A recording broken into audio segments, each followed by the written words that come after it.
so after E3 2017, where we had our messed up panda moment, the visuals of the panda were not as spectacular as we had this year.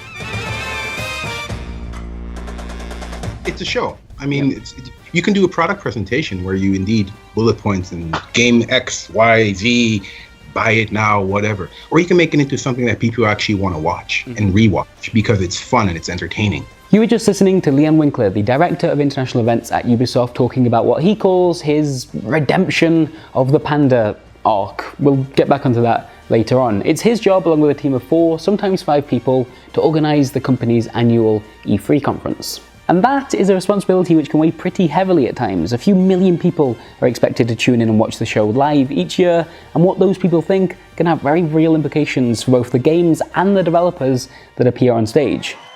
Some approaches have proven to work better than others. Pick up the daggers. Everyone do it with me. I said everyone go.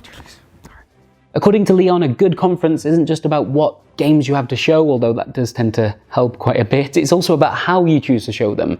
The pacing, the anticipation, the showmanship, the highs and the lows, that's where he and his team come in. Let's look at the schedule for this year's show, for example. Over the course of its 90-minute runtime, Ubisoft needed to present a dozen different titles, including, yes, a dance game, but also a new Assassin's Creed, which we weren't meant to have seen already, a psychological thriller partly funded by Elijah Wood, a very serious game about pirates, and the prequel to Beyond Good and Evil, a game that's about to hit its 15th birthday. How do you take all of these games, some of which have very distinct audiences in mind, and work them all into a conference that makes sense? By creating a sort of story.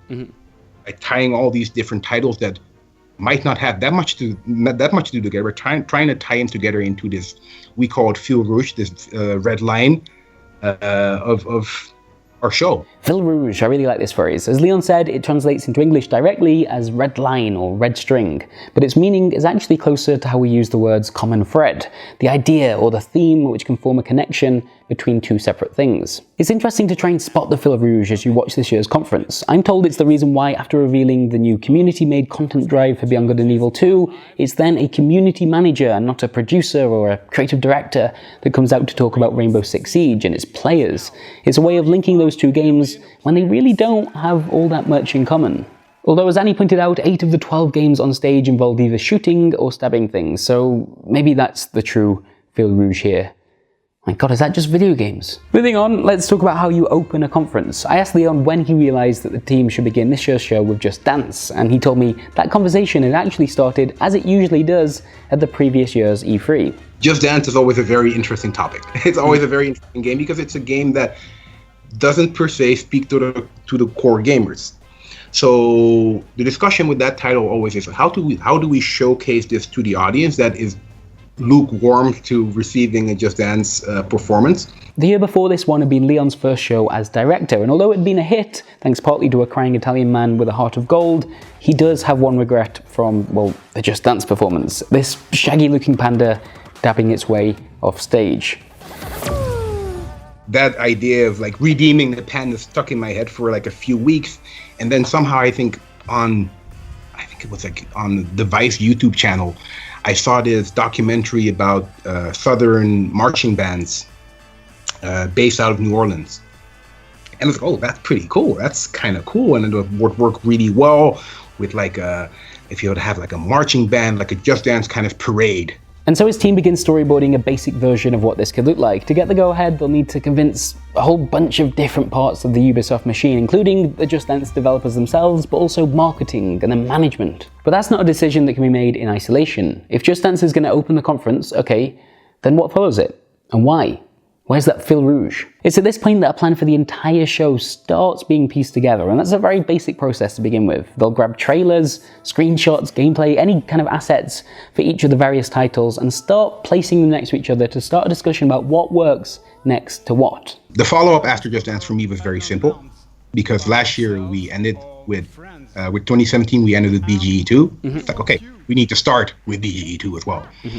Because then any critical person that you might have after Just Dance that might be like, Ubisoft, not again, Just Dance. You pick up with a game that people cannot hate on. Really, this is the true opening of the Ubisoft conference. It's the first time we're seeing a proper trailer, it's the first time we're seeing gameplay, and it's the first time we're hearing from the developers themselves. In fact, we ended up hearing a little more than we were supposed to, as an excited Gabriel Schrager, the narrative director for the game, walked off stage.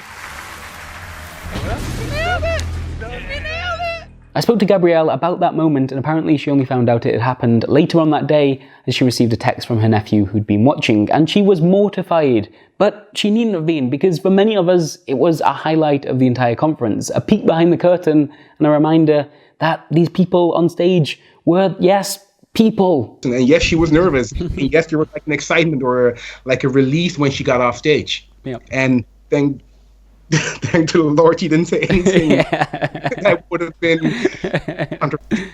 Some developers, though, love being in the spotlight. Enter Antil Visoro, the creative director of the Trials games. I don't know what it is with him. I love working with him because he's, in that regard, he's one of our more creative, crazy creative directors. Mm-hmm. And he has this thing with fire. He like, can you light me on fire? Like every year he wants to be lit on fire. He is, I don't know if you know, but he is on his spare time, he's a clown. Right. An actual who does like stunts and that kind of stuff.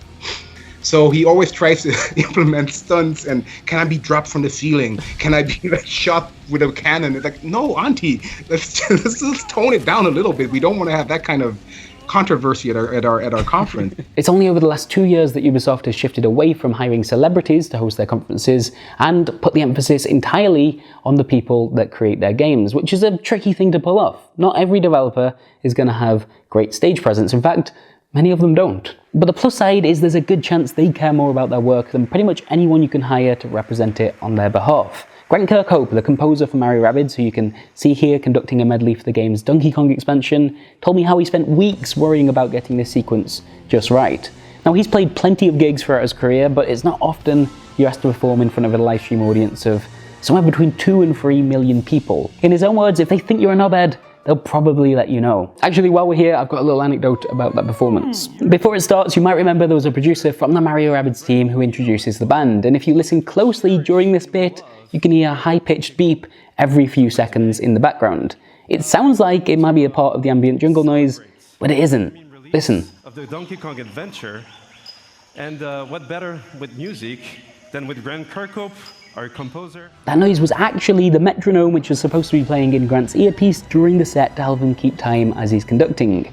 It was not, and they didn't figure out what the problem was until after the show had finished. But I suppose that's the thing about working on live events, isn't it? You can plan, you can rehearse as much as you like, but there are going to be things you can't account for. That could be a hot mic or a misplaced metronome, or it could also be a keyring that prematurely announces the next Assassin's Creed game about a month and a bit before your conference happens. I remember that evening, yes. And the thing is, I mean, it always seems to happen, and it's a shame because it jeopardizes what we've been working on for a year. At the same time, I also understand it because I'm a gamer, I'm a fan. So if I would be working in that game store and I would get like a cool package and like, oh my gosh, this is like, it's Sparta, yes. I mean, I understand the enthusiasm, so I get it. So maybe, I mean, it is what it is. So does a leak like that one change the conference at all, other than the shout out it got at the start of the show? We cannot wait to show you what we have today, and I can promise you it's more interesting than a keychain. Oh. Too soon, maybe? Too soon?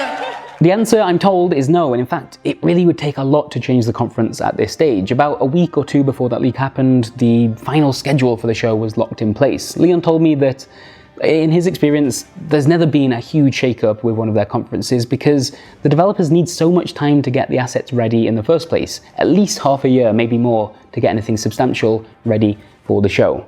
And on top of the work involved, for most developers, E3 isn't some small thing. It's not something to be rushed. Getting on stage knowing that a huge chunk of the gaming industry is watching, including your peers, your fans, the rest of your team, it can be one of the biggest moments in your career.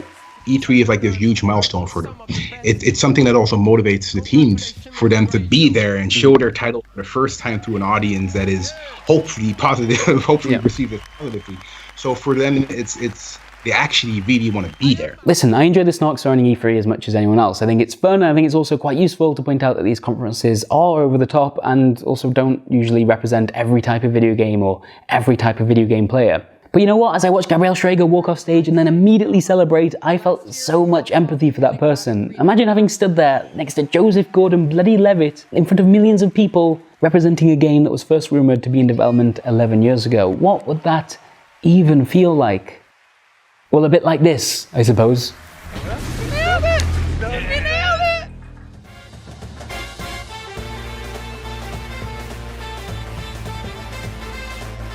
Thanks for watching. People Make Games is funded almost entirely by Patreon, so if you're interested in seeing some of our behind the scenes videos, or you just want to support what we're doing, do give that a look. And as ever, a big thank you to our sponsors, Eurogamer and The Loading Bar. We'll see you next time. Goodbye.